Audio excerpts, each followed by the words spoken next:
Agora vamos falar sobre o complemento dele, que é um livro muito importante para o movimento gaysista, que foi o livro After the Ball, dos mesmos autores, lançado em 1989.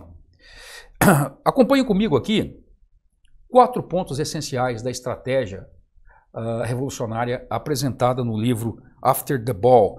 Lembrem-se que Marshall Kirk e Hunter Madison estavam muito bem familiarizados com a estratégia revolucionária de controle social que foi usada pelos chineses de Mao Tse-tung nos anos 60. E eles vão aprender com isso e vão traduzir um pouco dessa estratégia para aquilo que vai ser aplicado aqui em caráter midiático nos Estados Unidos. Então, a primeira das estratégias, o primeiro ponto estratégico importante, ou a primeira ação básica, é aquilo que em inglês se chama de manipulability, ou a capacidade de se manipular e controlar o debate público sobre uma questão. Então, Hunter Madison e Marshall Kirk disseram o seguinte: se você conseguir controlar o debate público, por exemplo, definindo o termo sobre o qual todo aquele debate está se desenrolando, você já tem grandes chances de vencer o debate. Porque é como se você estivesse chamando o seu oponente para lutar dentro do seu território, dentro do seu ringue, dentro do seu espaço, dentro da sua arena. Então, como eles aplicaram isso no caso do movimento gaysista? Eles, desde o princípio, definiram essa luta como uma luta por gay rights, ou direitos gays. Eles nunca deixaram escapar a discussão para nada além disso. Tudo aquilo que estava sendo feito foi resumido à ideia de que o que estava em foco era tão somente os direitos dos gays. E não uma ideia revolucionária, não uma ideia de se destruir família, de se passar por cima das instituições, de revolucionar a América inteira, não. A ideia toda estava centrada em conquista dos direitos fundamentais dos gays que estavam supostamente sendo negados a eles. Então, essa ideia, ela concretizou o conceito de se estabelecer os limites, ou se definir os limites do debate público, que foi justamente o que eles fizeram dentro das estratégias, dessa estratégia aqui de manipulability, apresentada no After the Ball. O segundo ponto apresentado por eles é a palavra em inglês desensitization. Essa palavra desensitization, ou a dessensibilização daqueles a quem você quer atingir, ela é algo muito importante, porque você, no entendimento de Hunter Madison e Marshall Kirk, você precisa fazer com que o público-alvo que você quer atingir, ele esteja dessensibilizado para aquela figura que você quer trazer para a normalidade, ou para a mudança social que você pretende. Então, se o público conservador é muito sensível à causa homossexual, você precisa dessensibilizá-lo para isso.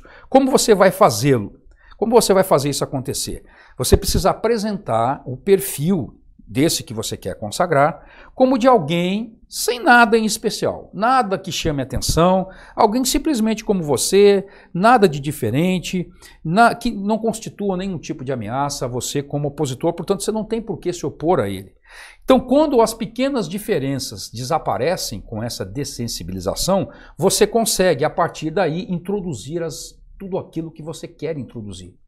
Mas você precisa primeiro dessensibilizar a opinião pública. Aí, uma vez fazendo isso, todas as demais mudanças mais agressivas, mais ousadas virão logo a seguir. E é justamente isso que nós estamos vendo nesse estágio atual, passados mais de 20 anos da aplicação dessa estratégia. Então eles dizem assim, e aqui são palavras dele, eles são, assim que eles apresentam no livro Os Homossexuais, eles são os seus vizinhos, seus amigos, seus professores e seus colegas de trabalho. Eles estão todos ao seu redor, ou seja, não há por que você estar sensível a essa questão, basta apenas aceitá-los e aceitar tudo que se prega, o que se faz. Essa é a estratégia da dessensibilização. E aqui o Dr. Stephen Sharkey, que é um católico americano, na sua obra Sociology and Catholic Teaching, Ele diz o seguinte, comentando sobre a estratégia apresentada no After the Ball, ele diz o seguinte: para se alcançar o objetivo da dessensibilização, Kirk e Madison recomendaram que a comunidade gay inundasse o mundo heterossexual com uma torrente contínua de anúncios relacionados ao mundo gay, apresentados sob a forma menos ofensiva possível, ou seja, bem diferente do que estava se fazendo até então, né? Visando convencer o consumidor que os homossexuais são perfeitamente, e não apenas virtualmente, normais.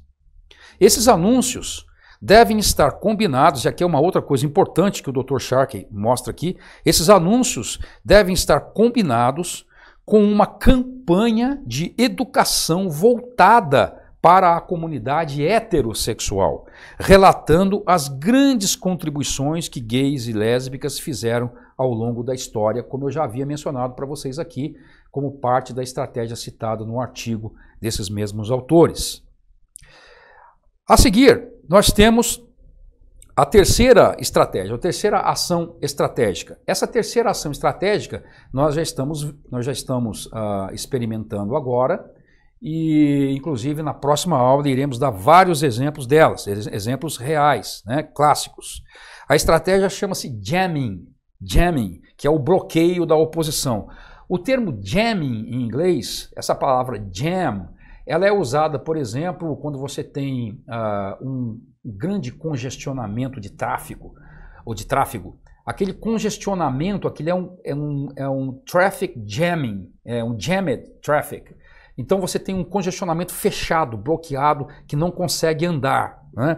Muito bem, é justamente o que Kirk e Madison pretende em relação à oposição ao movimento. Eles precisam fazer um bloqueio, eles precisam atolar, emperrar qualquer tipo de bloqueio à ação revolucionária gaysista. Então, eles vão fazer isso através de um terrorismo psicológico, que é pensado em silenciar todas as vozes contrárias, mas não apenas isso, também intimidar a oposição. Então vejam o que eles mesmos dizem aqui. O truque é colocar a pessoa intolerante em uma posição em que sinta uma pontada de vergonha. Assim, a mídia poderá descrever, vejam, quando a pessoa é posta de uma forma a se sentir envergonhada, ela vai assumir uma posição de defesa. Ela não vai partir para o ataque, ela já recuou e já está na própria defensiva. Então eles continuam dizendo, assim, a mídia poderá fazer justamente o ataque, né? Poderá descrever os intolerantes homofóbicos como falastrões grosseiros. E a mídia, deve mostrar ao mesmo tempo, né, os gays sendo criticados, odiados e discriminados, como você viu, por exemplo, naquele cartoon, né? Experimentando um sofrimento terrível como resultado direto do ódio aos gays, algo que até mesmo os mais intolerantes teriam vergonha de causar. Então você percebe que nessa estratégia, não apenas os críticos ou opositores são intimidados, como ao mesmo tempo a mídia age sobre eles, aumentando o discurso de vitimização do gay e de transformar a imagem desses que se opõem em algo muito ruim para a sociedade, aumentando a vergonha sobre eles. É uma técnica de controle social muito, muito efetiva e nós temos percebido isso na sociedade ocidental nesses dias. Vejam, por exemplo, esse cartaz que foi veiculado durante a 10ª Parada Gay na Bahia. Esse cartaz, ele é um exemplo clássico de como o jamming é usado, onde você vê de um lado a foto de um rapaz, naturalmente posando como se fosse um homossexual, e em cima você vê o slogan, ser gay não é estranho. Lembre-se daquilo que foi falado na estratégia, você normaliza tudo, né? Não há nada de estranho, não há nada de incomum em ser gay. E ao lado você vê o mesmo rapaz com marcas de uma agressão forte sobre o rosto dele. Estranha é a homofobia. Ou seja, o indivíduo aqui, quem é o homofóbico? O homofóbico é aquele que se opõe. Aquele que se opõe é um agressivo, ele é um indivíduo, ele é um agressor, ele é violento e ele é estranho, ele deve se intimidar, ele deve se envergonhar dessa estranheza, dessa homofobia, como é dito, sobre indivíduos tão normais, tão simples, como qualquer um outro. Por que eles fazem isso? Eles devem se envergonhar, porque é um ato estranho. De fato, agredir as pessoas, por qualquer razão que seja, é um ato estranho. Um indivíduo ser agredido por causa da sua vida sexual, feita com consentimento de terceiros, né? Mas o objetivo aqui, preste atenção, é um objetivo de se cumprir essa estratégia, onde você realiza a estratégia de jamming. Você está barrando qualquer tipo de ação de oposição, mesmo que seja a mais simples, a mais pacífica, a mais tolerante, mas ela simplesmente é associada a uma postura de agressão, de violência homofóbica, como eles gostam de dizer.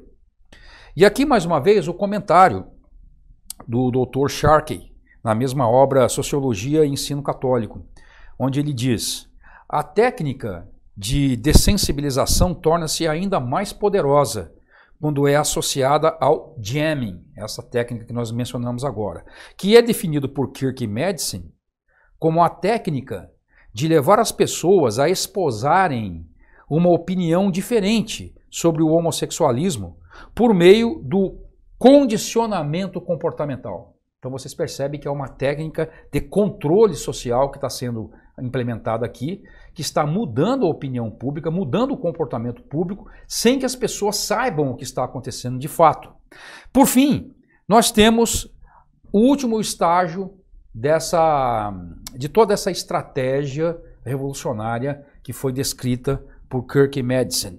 Esse último ponto é um ponto de conquista, é a conversion, ou a conversão do oponente à causa.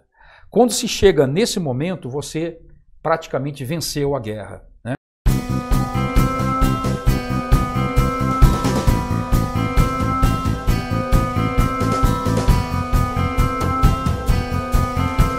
Olá pessoal, tudo bom? Agora você pode contribuir com o Burke Instituto Conservador sendo nosso aluno. Então acesse a nossa plataforma www.burkeinstituto.com e seja nosso aluno. É você que mantém este trabalho, é você que mantém essa causa. E você pode ser assinante do Burke Instituto Conservador através do cartão de crédito ou através de boleto.